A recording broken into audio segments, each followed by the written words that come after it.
Good evening. The eye wall of Hurricane Harvey has started to make landfall here on the Texas coast. Already in Corpus Christi, Texas, more than 30,000 people are without power, and things are only expected to get worse. Breaking news, Hurricane Harvey barreling into the Texas coastline as a Category 4 storm with 130-mile-an-hour winds. It's the first Category 4 storm to hit the U.S. in over a decade. About 12 months ago, life changed for a lot of people. I got a phone call. I was the coordinator for Helping Hands. We got the phone call that the storms were coming and we might need to prepare. And over the course of 48 hours, life unfolded pretty drastically for the entire community. When the weather forecasts started coming in and we're watching that, I don't think we were too worried or too concerned. We watched it with some cautiously. And then Sunday morning, we noticed that there was like water up in the street already.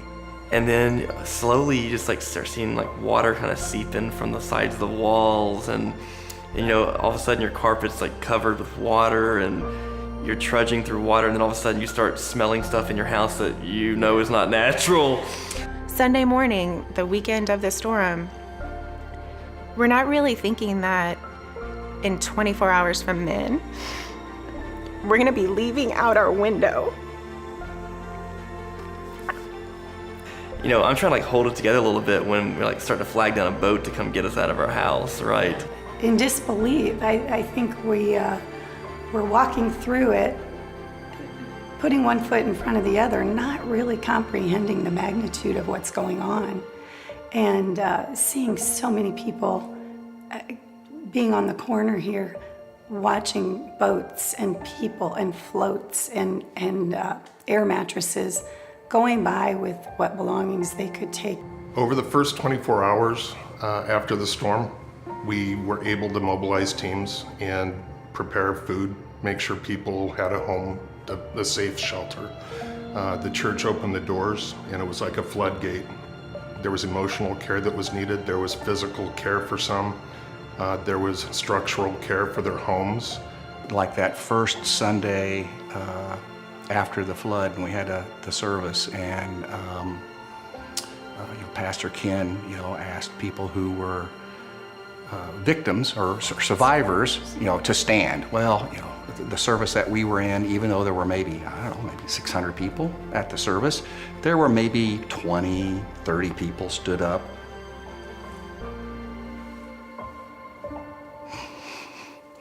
And then he asked people who helped to stand up. And about 80–90% of the congregation stood up. And it was just overwhelming, because that's what we had been seeing all week.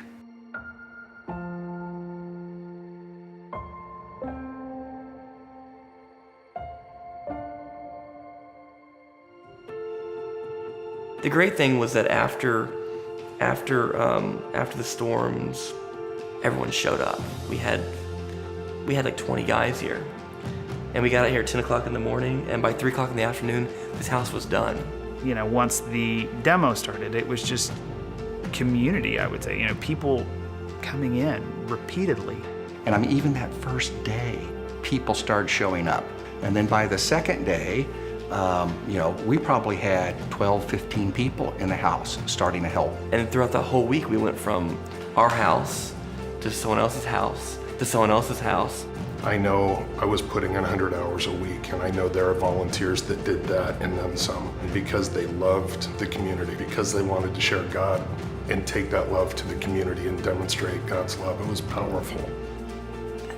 The love that we were shown, the graciousness, Faithbridge, they embraced us and just have loved on us in ways beyond measure.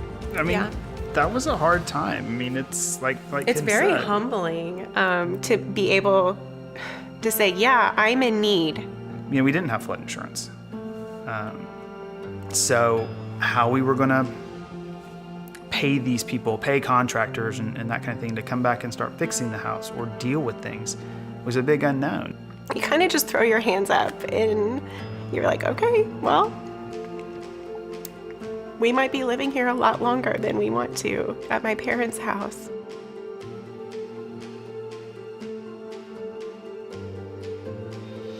To actually experience all the love that is directed at you, which I can't remember the last time I felt like that.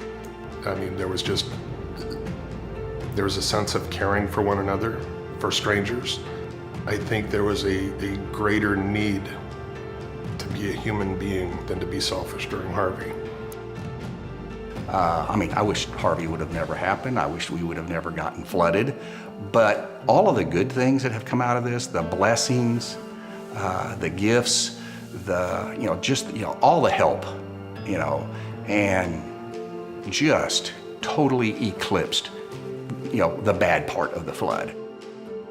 The love that we saw there and the way it grew our faith and the building on friendships and community and that was huge. And I can't look back on that and say, well, 2017 was a terrible year. When all of that good came from that, as much bad has happened, but when all of that good came from that, I wouldn't look back on that and say that was a bad year. I think that was a year that we grew, and a year that our relationships grew, and a year that we saw God move in a magnificent way that we won't ever forget.